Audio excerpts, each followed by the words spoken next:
Well, exciting. We are episode 3 of Inspiring Stories. And I'm sure many of you can relate with when somebody says, somebody just needs to stand behind me with a 2x4, knock me into, I'm going to make this happen.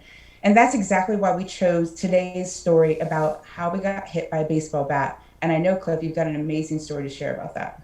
I do, April. Thank you. Uh, these moments, in your life when you get hit by that baseball bat, I've had many of them in my life and changed the direction of my life. But the story I want to share with you today is, again, going back to my previous story when I was living in New Hampshire and working for a company there. We had just had our first child, and who had some medical problems, as I described in the last story. And I had purchased a new house and a new car.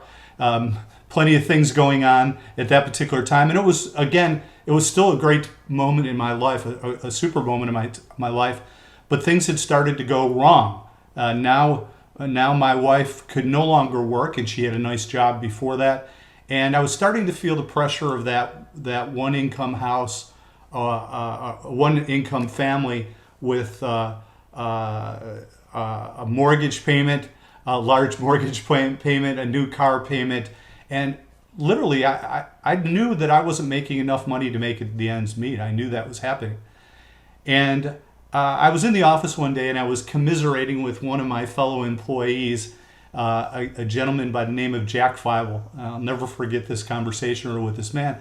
And Jack looked at me as I was expressing my woes to the fellow workers, and he said, "Cliff, I want you to meet with me for lunch." Jack and I both worked in a rural part of New Hampshire, and so we met in a little town that had a really nice little restaurant there. And I remember driving in and meeting with Jack. And Jack, so I started the same conversation with Jack. He said, "Cliff, tell me what's going on in your life." And I said, "Here's this. I've got it. I was counting on that income. I'm not sure if I can make it, and maybe we have to pack it up and go back home from where we came from."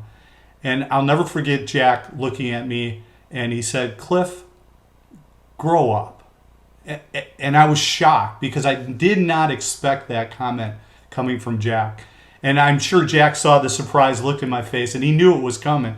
And he just turned to me and he said, "Cliff, here's the deal. You chose to buy a brand new house.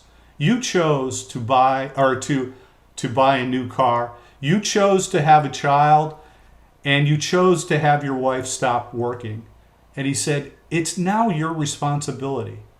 It's now your turn to step up. And if you have to take an extra job on the weekend to bust at a restaurant or work for a catering company bartending," he goes, "you do that. You do it. You do what you have to do." And I could tell you, I was so shocked and sort of mad at him for saying that to me. But then I realized something great here, and that is that he was right. He could see something that I could not see through the misery of the moment for me. And like a baseball bat whacking a ball, he sent me in a completely different direction and a different height in my life. Because I left that day with, okay, I did choose all those things. I am going to have to step up here. And I did step up. And I didn't have to take the extra job. I was able to perform in my career and be able to, and he launched me literally into a management position. I wouldn't say he forced me, but he verbally smacked me. And I think we all have those moments in your life. And we're all facing them in the season we're in, and the opportunity to discover what choice we're going to make and who we're going to give permission to give us the opportunity to be smacked into our next destiny. And we want to encourage our listeners to share their story, because they're going to inspire one of the other listeners with who hit them with a baseball bat, who hurled them into their next destiny. And we want to encourage each person to share their story. And we'll be looking forward to sharing our next story in our next episode. Thanks for joining us again, Cliff. Thank you, April.